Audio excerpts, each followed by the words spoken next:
सनत कुमार बोले, हे व्यास जी, शिव जी के उस चरित्र को अत्यंत प्रेरित सुनिए। जिस प्रकार महादेव ने दानवीर गजासुर को त्रिशूल से मारा, पूर्व काल में देवगणों के हित के लिए युद्ध में देवी के द्वारा दानव महिषासुर का वध कर दिए जाने पर देवता सुखी हो गए। मुनीश्वर देवताओं की प्रार्थना से देवी द्वारा किए गए अपने पिता के वध का स्मरण करके महावीर गजासुर उस बैर का स्मरण कर तप करने हेतु वन में गया और ब्रह्मा जी का उद्देश्य करके प्रीतिपूर्वक कठोर तप करने लगा। मैं काम के वशीभूत स्त्री तथा पुरुषों से अवध्य हूँ, इस प्रकार मन में विचार कर वह तब में दत्तचित्त हो गया। वह हिमालय पर्वत की गुफा में भुजाओं को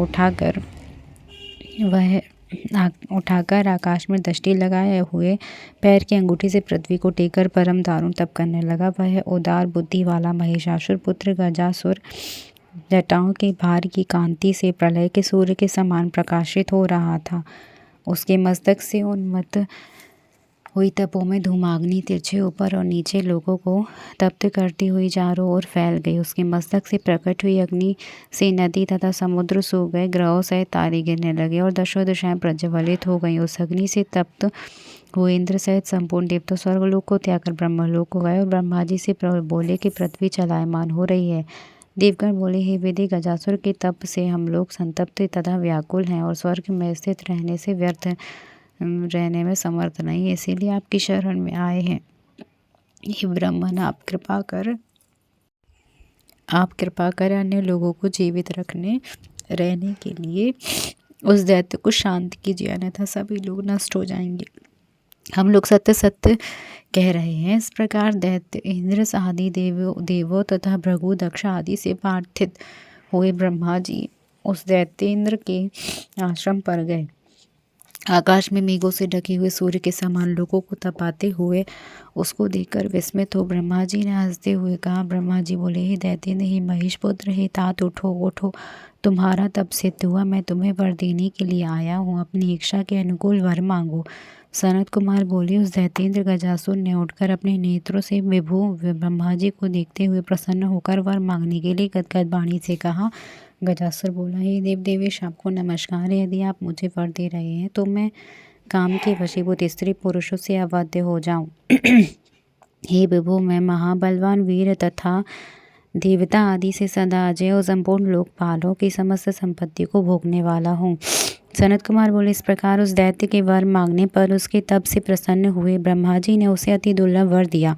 इस प्रकार वह महिषासुर पुत्र गजासुर वर पाकर प्रसन्नचित होकर अपने स्थान को चला गया। तदुपरांत संपूर्ण दिशाओं तथा तीनों लोकों को जीतकर एवं देवता, असुर, मनुष्य, इंद्र, गंधर्व, गरुड़ व सर्प आदि को जीतकर उन्हें अपने वश में करके संसार को जीतने वाले उस दैत्य ने 30 सहित लोकपालों को स्थानों का हरण कर लिया। देवोद्यान की शोभा से युक्त साक्षात विश्वकर्मा द्वारा निर्मित किए गए स्वर्ग सहित महेंद्र ग्रह में निवास करने लगा। महाबली, महामना तथा लोगों को जीतने वाला तथा कठोर शासन वाला वह दैत्य पीड़ित हुए देवताओं से अपने दोनों चरणों में प्रणाम कराते हुए महेंद्र के उस घर में विहार करने लगा। इस प्रकार जीती हुई दिशाओं का एकमात्र स्वामी अजितेंद्रिय वह दैत्य प्रिय विषयों को लोलुपता से भोगता हुआ तृप्त न हुआ। इस प्रकार ऐश्वर्य से उन्मत्त, अहंकारी और शास्त्रों का उल्लंघन करने वाले उस दैत्य को बहुत समय बीत जाने पर पाप बुद्धि उदित हुई। देवगणों को पीड़ा देने वाला महिषासुर का पुत्र पृथ्वी पर श्रेष्ठ ब्राह्मणों तथा तपस्वियों को अत्यधिक क्लेश देने लगा। वह दुष्ट बुद्धि दैत्य पहले के वैर भाव का स्मरण करता हुआ देवताओं तथा सभी प्रमथों को और विशेषकर धर्मात्मा को अति कष्ट देने लगा। ही तात एक समय महाबली दैत्य गजासुर शिव जी की राजधानी काशी को गया। ये मुनि, उस समय दैत्येंद्र के आने पर आनंद वन में निवास करने वालों का रक्षा करो इस प्रकार का महाशब्द होने लगा। जिस समय अपने वीर और मद से उन्मत्त हुआ महिषासुर का पुत्र सभी प्रमथों को पीड़ित करता हुआ नगरी में आया, उसी समय गजासुर से पराजित हुए इंद्रादि सब देवता शिव जी की शरण में गए। आदर से प्रणाम करके उनकी स्तुति करने लगे। उन्होंने काशी में उस दैत्य के आगमन और विशेषकर वहां रहने वाले शिव भक्तों का अति दुख भी निवेदन किया। हे देवदेव, हे महादेव, आपकी नगरी में आया हुआ दैत्य गजासुर आपके भक्तजनों को कष्ट दे रहा था।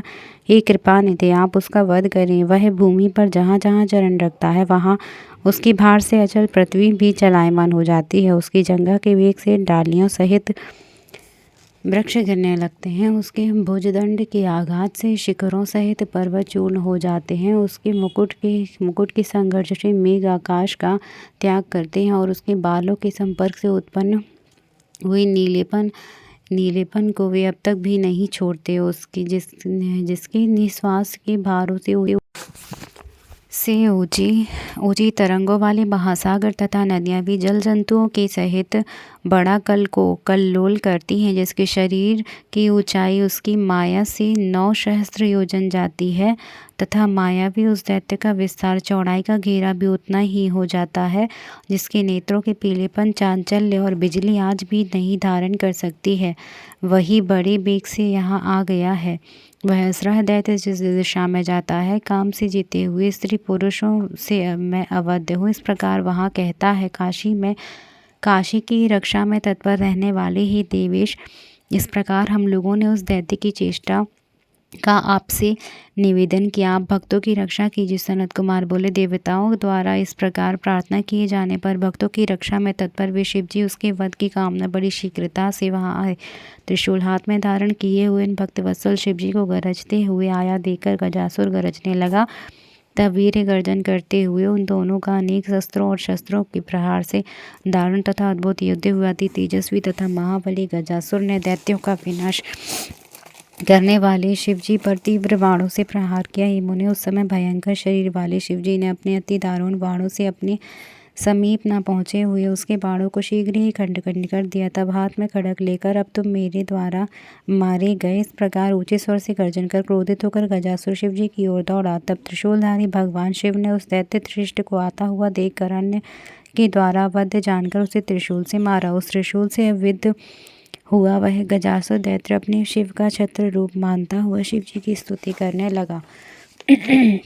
हे देव, हे महादेव, मैं सब प्रकार से आपका भक्त हूँ। हे त्रिशूलन, मैं कामदेव का नाश करने वाला आप देवेश को जानता हूँ। हे अंधकार, हे महेशान, हे त्रिपुरांतक, हे सर्वज्ञ, आपके हाथ से मेरा वध परम कल्याणकारी हुआ। हे कृपालु, हे मृत्युंजय, मैं कुछ निवेदन करना चाहता हूँ, उसे सुनिए।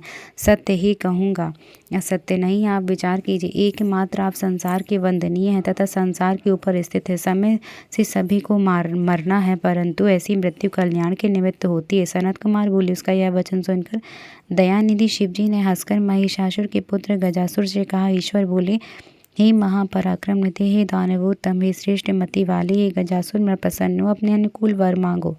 सनत कुमार बोले, वर देने वाले शिवजी का यह वचन सुनकर दानवीन गजासुर ने प्रसन्नचित होकर कहा।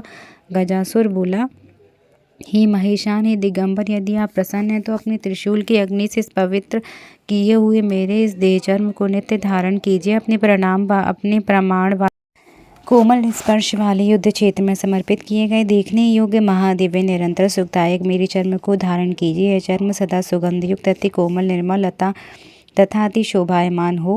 हे विभु, तेज धूप और अग्नि की लपट को बहुत देर तक प्राप्त करके भी पवित्र सुगंध निधि के कारण मेरा यह देह चर्म भस्म ना हो।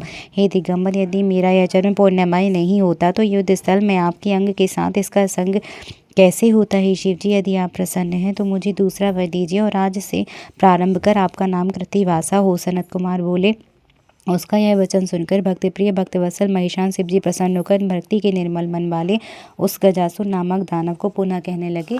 ईश्वर बोले, मुक्ति के साधन इस क्षेत्र में तुम्हारा यह पवित्र और शरीर सभी के लिए मुक्तिदायक मेरा लिंग होगा।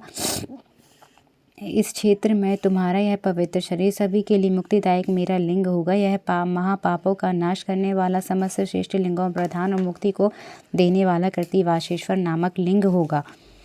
ये इस प्रकार कहकर उन दिगंबर देवेश ने गजासुर के उस विस्तृत चर्म को लेकर उसे धारण कर लिया। हे मुनीश्वर, उस दिन बहुत बड़ा महोत्सव हुआ। काशी निवासी सभी लोग तथा ब्रह्मगर प्रसन्न हो गए। उस समय हर्षपूर्ण मन वाले विष्णु आदि ब्रह्म देवताओं का हाथ जोड़कर शिव जी को नमस्कार करके उनकी स्तुति की। दानवों के स्वामी महिषासुर पुत्र गजासुर को मार दिए जाने पर देवगणों ने अपने स्थान को प्राप्त कर लिया और संसार सुखी हो गया। इस प्रकार भक्तों के प्रति दया सूचक स्वर्ग कीर्ति एवं आयु को देने वाले, धन धान्य को बढ़ाने वाले शिव चरित्र का वर्णन कर दिया है।